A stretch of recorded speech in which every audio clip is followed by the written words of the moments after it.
না না, জিয়াউর রহমান থাকতো।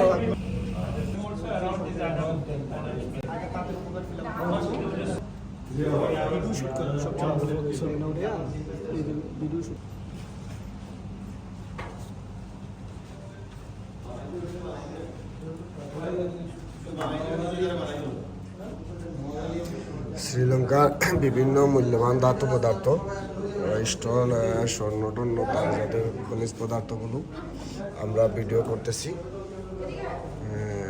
খুব দামি জিনিস এগুলো, অত্যন্ত মূল্যবান তাদের অর্থনীতি উন্নয়নের জন্য। আমরা এই ক্যান্ডি শহরে তাদের মিউজিয়ামে ঢুকে গিয়ে এগুলো দেখতেছি। আলহামদুলিল্লাহ, খুব ভালো ভালো মানের সবগুলো উন্নত জিনিস।